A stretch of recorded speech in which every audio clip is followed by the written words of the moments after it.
السلام علیکم ورحمۃ اللہ وبرکاتہ ناظرین کرام، ویڈیو اچھی لگی تو لائک ضرور کیجیے گا اور رات کو انار کھانے سے دماغ کو بے تحاشا طاقت حاصل ہوتی ہے۔ کسی جگہ پر سوجن آ جائے اس جگہ پر پان کی پتے رگڑو، سوجن ختم ہو جائے گی۔ مسلسل ایک ہی جگہ پر دیکھے جانے سے آنکھوں کی نظر کمزور ہوتی ہے۔ دوپہر کے وقت سو جاؤ، یادداشت بھی اچھی ہو جائے گی۔ دودھ میں کچا کیلا شامل کر کے کھانے سے جسم میں کمزوری نہیں ہوتی۔ چہرے پر لال رنگ کی دانے نکل آئی تو کچا دودھ لگا لو، دانے نکل بند ہو جائے گی۔ زیادہ نمک بدن پر الرجی لاتا ہے۔ ہاتھ پاؤں کا رنگ کالا ہو تو اونٹی کا دودھ لگاؤ، سفید ہو جاؤ گے۔ چہرے کی رنگت پیلی پڑنے کی وجہ سے جگر کی کوئی بیماری ہو سکتی ہے۔ منہ پر چنے کی دال بیس لگا کھانے سے چہرے پر دانے نہیں آئے گی۔ اگر چاہتے ہو کہ ساری زندگی کی پیٹ کی گیس یا قبض کا مسئلہ نہ ہو تو چند کام کر لو۔ کھانے میں ادرک اور کالی مرچی روزانہ استعمال کرو۔ کھانے کو ہمیشہ چپا چپا کر کھاؤ۔ ناشتے میں پانی یا دودھ میں اسپیغل ملا کر پی لو۔ کھانے سے پہلے پانی پیو اور کھانے کے بعد 2 گھنٹے بعد نہار منہ پانی پینے سے چہرے کی جلد نرم اور ملائم اور تازہ رہتی ہے۔ معدے کی تیزابیت کو دور کرتا ہے۔ ادرک کا استعمال زیادہ کرے، منہ سے بدوانی لگ جاتی ہے۔ ٹنڈے کا سالن کھا لینے سے درد ٹھیک ہو جائے گا۔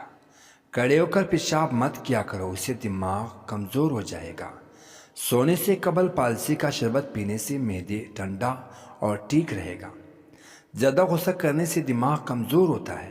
پیٹ میں بننے والے گیس کو مت روکو، جتنا ہو سکے خارج کر دو ورنہ دماغ پر اثر پڑے گا۔ ہر دوسرے دن اپنے بنے ہوئے دروازے پر اور کھڑکیاں تازہ آب و ہوا کے لیے ضرور کھولیں۔ اپنے گھر میں سورۃ الرحمن کی ریکارڈنگ ضرور چلایا کریں۔ آپ کو بذات خود اپنے گھر والوں کو پر بہتری محسوس ہوگی۔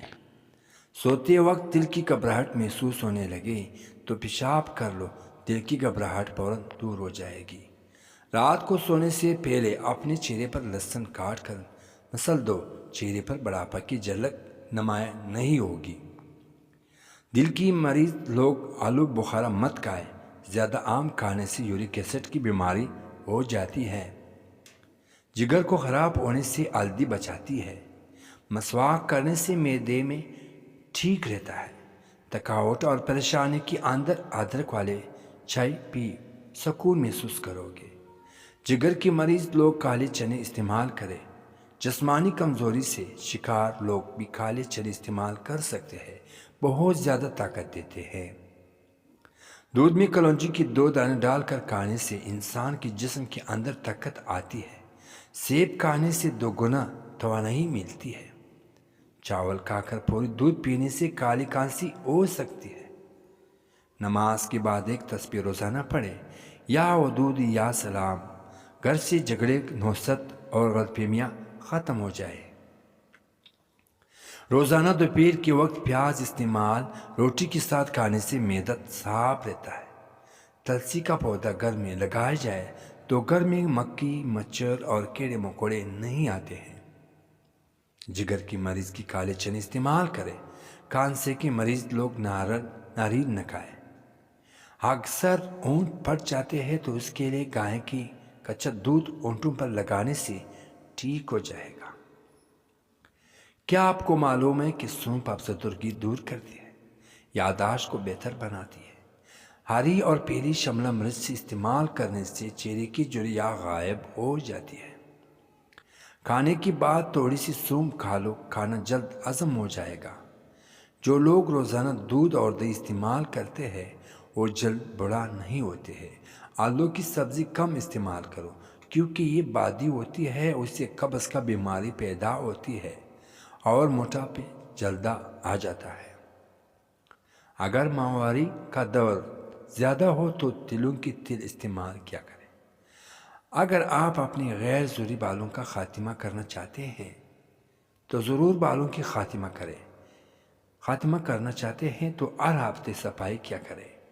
اس سے بالوں کی بڑھنے میں بہت کمی آ جاتی ہے۔ کولیسٹرول میں کمی کرنا ہے تو دوپہر کے وقت ایک مٹھی بھر چنے کا استعمال کریں۔ اگر آپ ہمیشہ ڈپریشن سے بچنا چاہتے ہیں تو وقت پر سویا کریں اور صبح جلدی اٹھا کریں۔ اگر اپنی قوت پا میں اضافہ کرنا چاہتے ہیں تو بھیڑ کا گوشت پکا کر کھایا کریں، اس سے قوت پا میں اضافہ ہوتا ہے۔ روزانہ 1 چمچے میں گھول 1 گلاس پانی میں گھول کر پینے سے آنتیں اپنا کام صحیح کرتے ہیں۔ نہار منہ بچوں کو شہد چڑھتے کرو، اس سے بچہ صحت مند اور توانا لگتا ہے۔ جن لوگوں کو سانس کی بیماری ہو یا دمہ کی مرض ہو تو آڑو کھایا کرے۔ اگر گردوں میں پتھر کا مسئلہ ہو تو جن لوگوں کی سانس کی بیماری ہو یا دمہ مریض ہو تو آڑو کھایا کرے۔ اگر گردوں کی پتھر کا مسئلہ ہو تو مولی کا رس پینے سے پتھر بننا بند ہو جاتی ہے۔ اگر مثانے کی گرمی ہو تو پیشاب کے قطرے آتے ہیں تو سونف اور الائچی کا نیم گرم پانی میں ڈال کر پی لیا کرو۔ نمک کا زیادہ استعمال کرنے سے دل کمزور ہوتا ہے اور پٹھوں میں درد شروع ہو جاتا ہے۔ روزانہ نیارمو 1 سبز الائچی کھانے سے ریڑھ کی ہڈی کبھی کمزور نہیں ہوتی۔ خارش والی جگہ پر انڈے کی سفیدی اور اندر پھٹکری ملا کر لگا دو، خارش نہیں ختم ہو جائے گی۔ جو پھولوں کی خوشبو سونگتا ہے اس کے پودوں سے پیار ہوتا ہے تو اس کی عمر لمبی ہوتی ہے۔ جب رزق میں کمی آنے لگے تو کچھ مال اللہ کی راہ میں دے کر اللہ سے نجات کر لیا کرو۔ کمزور لوگ بدلتے ہیں، مضبوط لوگ معاف کرتے ہیں اور ذہین لوگ نظر انداز کرتے ہیں۔ اخروٹ اونٹوں کے لیے فائدہ مند ہے۔ رات کو سوتے وقت نیم گرم پانی پی لیا کرو، نیند جلدی آ جائیں گی۔ ٹی بی کے مریض کو ٹماٹر کا استعمال نہ کروائے، بلا وجہ زیادہ کھانے سے گریز کے زیادہ کھانے سے بدن سست ہو جاتا ہے۔ ایڑیوں کی تکلیف سے نجات پائے۔ ایڑیوں میں تکلیف ہو تو ان کے لیے چقندر روزانہ کھائے، ان سے پاؤں کے پیچھے چیٹی ہوئی ایڑیاں ٹھیک ہو جائے گی۔ اگر آپ کے بدن سے آپ کی چکنائی ختم کرنا چاہتے ہیں تو دلیا کھایا کریں۔ بار بار پیشاب کی تنگی سے نجات کے لیے رات کو صرف ناپ میں سرسوں کا تیل لگا کر سویا کریں۔ چند دن کے استعمال سے آپ کی فائدہ دے کر حیران ہو جائیں گے۔ پھولوں کی بعد پانی پینے سے معدے میں تیزابت ہو جاتی ہے اور سینے میں جلن محسوس ہونے لگتی ہے۔ کھانا ٹھیک طرح ہضم نہیں ہوتا ہے اور وزن بھی بڑھ جاتا ہے۔ انگور کھاؤ اور سیب کھاؤ۔ آپ دوستوں سے گزارش ہے کہ ہمارے چینل کو سبسکرائب کریں، لائک کریں، شیئر کریں۔ آپ لوگوں کی سپورٹ چاہیے۔ اللہ سے دعا ہے کہ اللہ آپ سب کو سلامت رکھے، خوش رکھے۔ میری دعا ہے اللہ رب العزت سے۔